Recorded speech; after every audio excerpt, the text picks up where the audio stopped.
മലയാള മാസത്തിലെ ആദ്യത്തെ വെള്ളിയാഴ്ച മുപ്പെട്ടുവെള്ളിയെന്നാണ് അറിയപ്പെടുന്നത്. കുംഭമാസത്തിലെ മുപ്പെട്ടുവെള്ളി ഫെബ്രുവരി 14-നാണ്. ലക്ഷ്മീദേവിക്ക് പ്രാധാന്യമുള്ള ദിവസമാണിത്. ഈ ദിവസം ലക്ഷ്മിദേവിയെയും ഗണേശ ഭഗവാനെയും ഭജിക്കുക വഴി സാമ്പത്തിക ദുരിതങ്ങൾ ഒഴിയുമെന്നാണ് വിശ്വാസം. രാവിലെയും വൈകുന്നേരവും ദേവീക്ഷേത്ര ദർശനം നടത്തുന്നതും ലളിതാ സഹസ്രനാമം, മഹാലക്ഷ്മി അഷ്ടകം എന്നിവ ജപിക്കുന്നതും ഉത്തമമാണ്. ഗണേശ ഭഗവാനെ പ്രാർത്ഥിച്ചുകൊണ്ട് ഗണേശ അഷ്ടോത്തരം ജപിക്കുന്നത് ഗുണകരമാണ്. സാമ്പത്തിക ദുരിതങ്ങളിൽ നിന്നു മോചനം നേടാന് ഋണമോചക ഗണപതിയെ പ്രാർത്ഥിക്കാവുന്നതാണ്.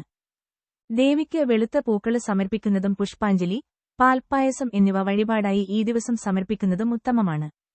വെള്ളി ആഭരണങ്ങള്, വെളുത്ത വസ്ത്രങ്ങള് എന്നിവ ധരിക്കുന്നതും നല്ലതാണ്. രാഹുദോഷ പരിഹാരാർത്ഥം ദേവീക്ഷേത്രത്തില് നാരങ്ങാവിളക്ക് സമർപ്പിക്കുന്നത് ഉത്തമമാണ്. ധനലക്ഷ്മി, ധാന്യലക്ഷ്മി, ധൈര്യലക്ഷ്മി, ശൗര്യലക്ഷ്മി, വിദ്യാലക്ഷ്മി, കീർത്തിലക്ഷ്മി, വിജയലക്ഷ്മി, രാജലക്ഷ്മി എന്നീ 8 ലക്ഷ്മിമാർക്കും തുല്യപ്രാധാന്യത്തോടെ മഹാലക്ഷ്മ്യഷ്ടകം ജപിച്ചാല് സാമ്പത്തിക ദുരിതങ്ങളിൽ നിന്നും കരകയറുമെന്നാണ് വിശ്വാസം.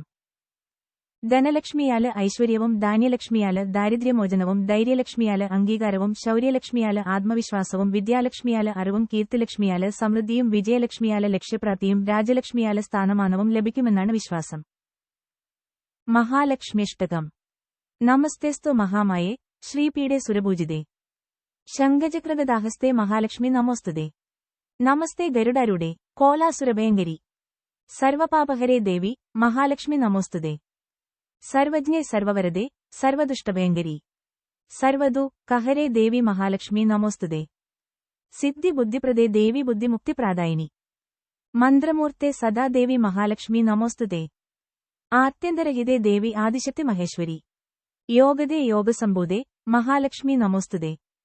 സ്ഥൗല സൂക്ഷ്മമഹാരൗദ്രേ മഹാശക്തി മഹോദരേ മഹാപാപഹരേ ദേവി മഹാലക്ഷ്മി നമോസ്തുതേ. പത്മാസനസ്ഥിതേ ദേവി പരബ്രഹ്മസ്വരൂപിണി പരമേശി ജഗന്മാതേ മഹാലക്ഷ്മി നമോസ്തുതേ.